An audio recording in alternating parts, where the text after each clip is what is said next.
यहाँ पे हम लोग क्या देखेंगे, तो यहाँ पे होगा कि किसी के पास कोई धन होगा, वो दो लोगों के बीच में बांटेगा।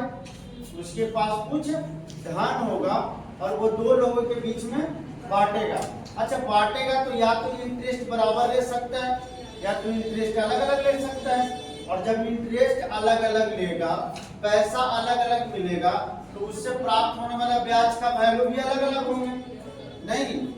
लेकिन आपको दे रखा होगा कि हमें टोटल कुल इतना ब्याज मिला, टोटल कुछ ब्याज की वैल्यू बता देगा। तो आप क्या करोगे कि उस रेट पर जो पैसा मिला, उस रेट पे जो पैसा मिला, ये दोनों पैसा को जोड़ेंगे तो जो टोटल पैसा मिला उसका बराबर करोगे। कोई दिक्कत? बराबर करने के लिए क्या करोगे, P गुना R गुना T का यूज करोगे और जो पैसा का डिस्ट्रीब्यूट करेगा उसको x y में बांट दोगे। ऐसे तो आपको अंदाजा है नहीं कि कितना में बटा है। ये क्वेश्चन आप लोग लिखो और उस पर हम लोग फिर बात करते हैं, फिर बनाते हैं, वो चीजें आपको सब समझ में आएगा। जितना तरीका से बन सकता है वो सारे तरीका से बात करेंगे। और फिर एक क्वेश्चन जो होता है ना, ये मौखिक बनाया जाता है, लेकिन मौखिक बनाने के पहले चीजों को देखना पड़ेगा, आपको समझना पड़ेगा चीजों को, तब ना कैलकुलेशन माइंड से करोगे। ऐसे किससे क्या कैलकुलेट करोगे आप? तो एक क्वेश्चन लिखो आप सब, ये क्वेश्चन लिखिए आप सब।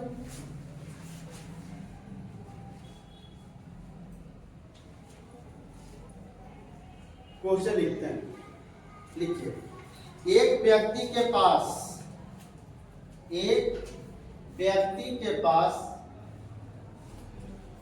1600 रुपया है। एक व्यक्ति के पास 16,000 एक व्यक्ति के पास 16,000 रुपया है।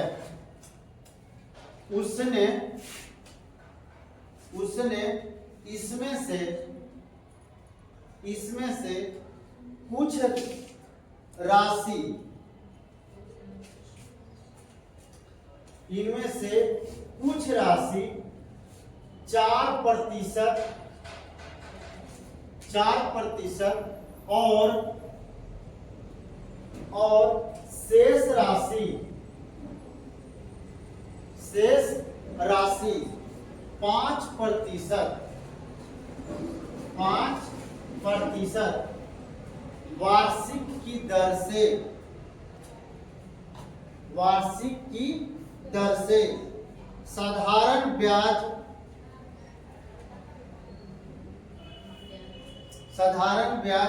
की दर पर उधार दी।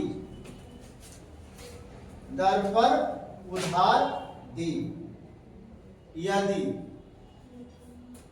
एक वर्ष के अंत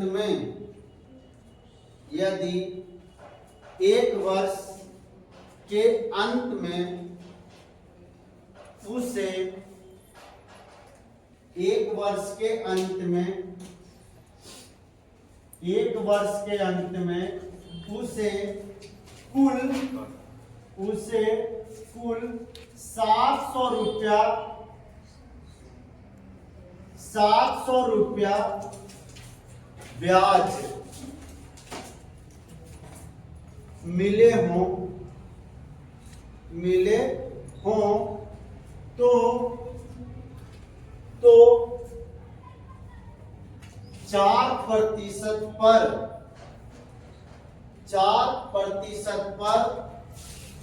उधार दी गई धनराशि 4% पर उधार दी गई धनराशि कितनी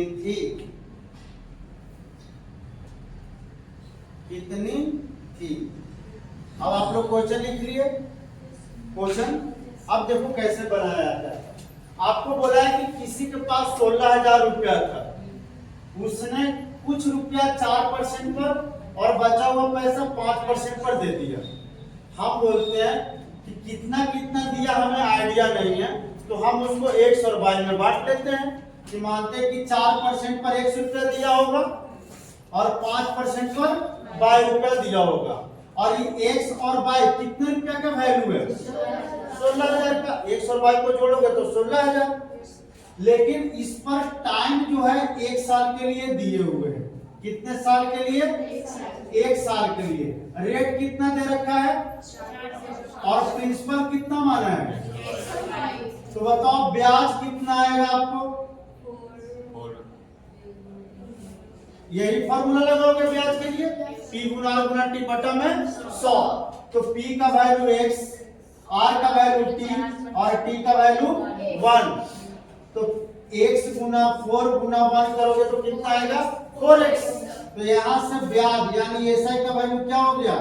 4x परसेंट नहीं लिखोगे तो बटा में 100। कोई दिक्कत? यहां से वैल्यू पूछा जाए तो क्या बोलोगे? बटा में 100। और ये क्या है? ब्याज है। ये क्या है? ब्याज है।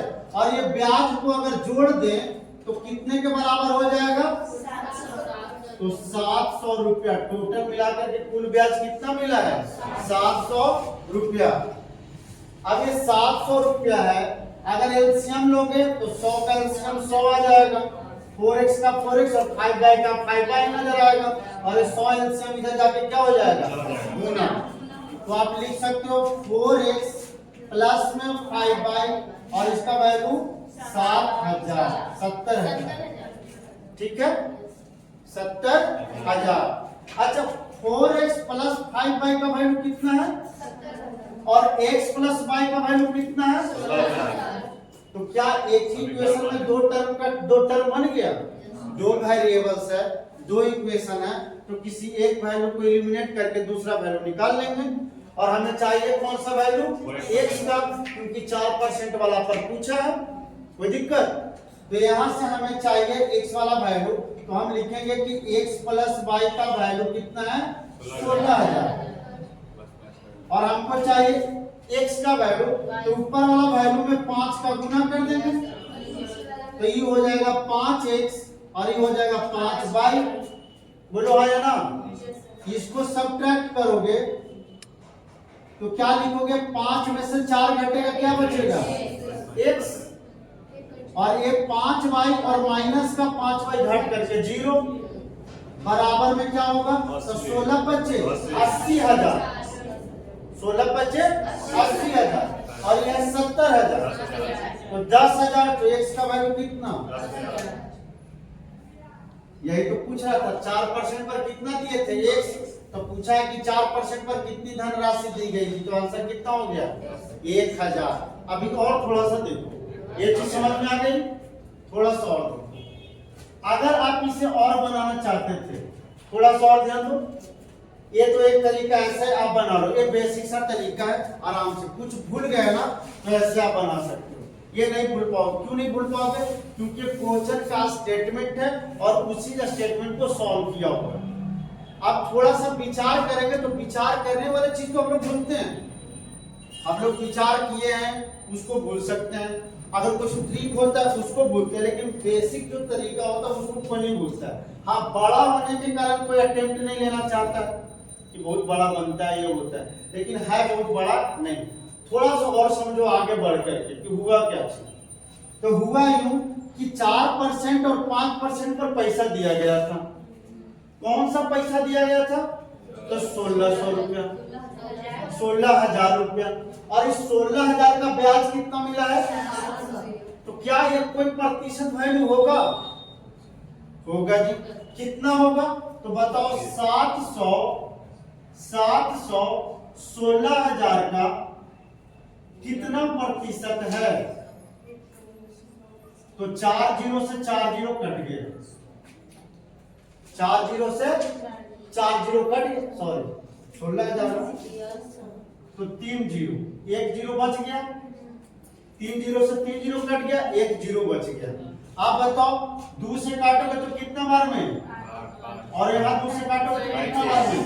यानी 35 बटा में 8% इसको ब्याज मिला है। ठीक है, तो आप लोग पढ़े होंगे एलिगेशन। एलिगेशन कहाँ पे लगाते हैं? जब एक ही तरह का फॉर्मेट में दो बातें मिला करके कही जाए।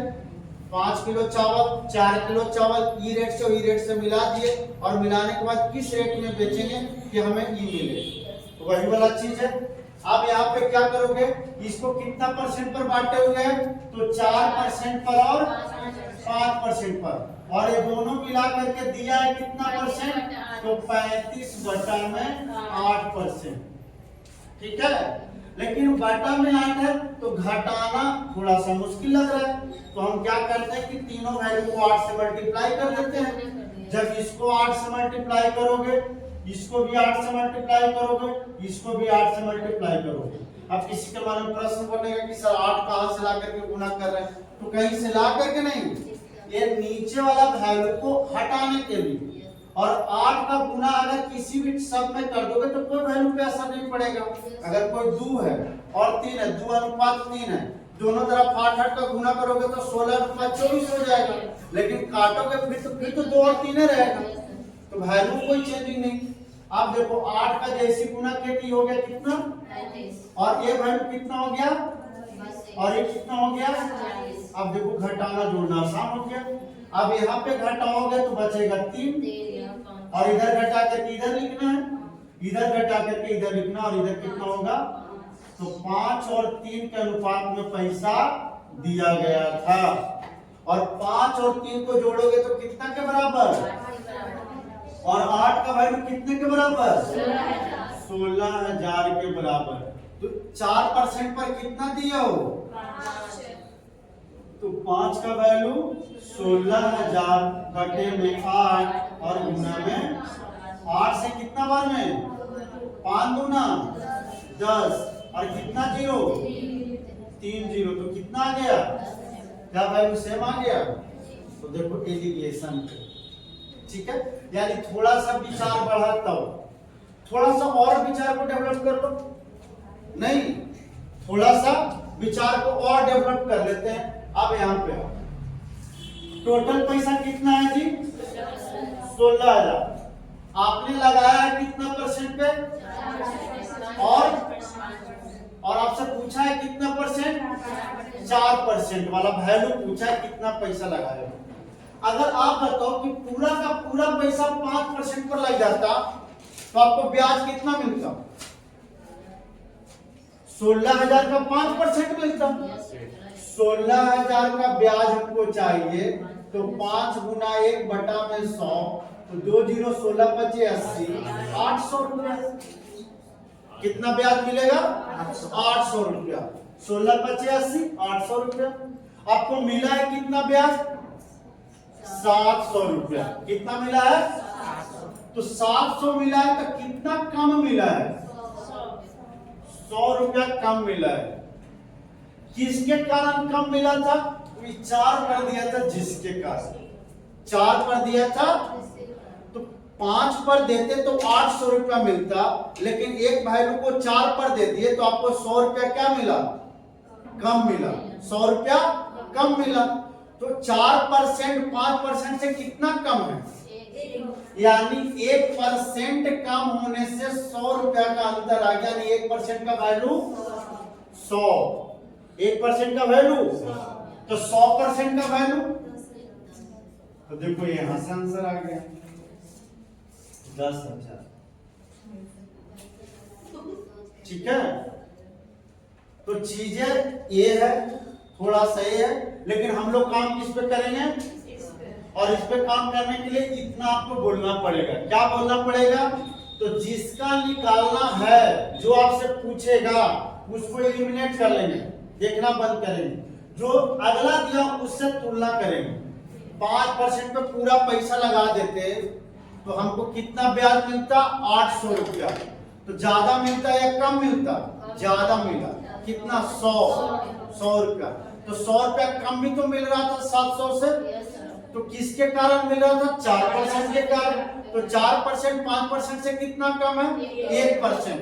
तो 1% का कमी 100 रुपया कमी के बराबर कर दिया, यानी 1% का वैल्यू कितने के बराबर, 100 रुपया के बराबर। तो हमें कोई भी वैल्यू मिलेगा तो 100% मिलेगा, तो 100% का वैल्यू 10,000। सही है, एक बार लिखो, फिर दूसरा क्वेश्चन को करते हैं।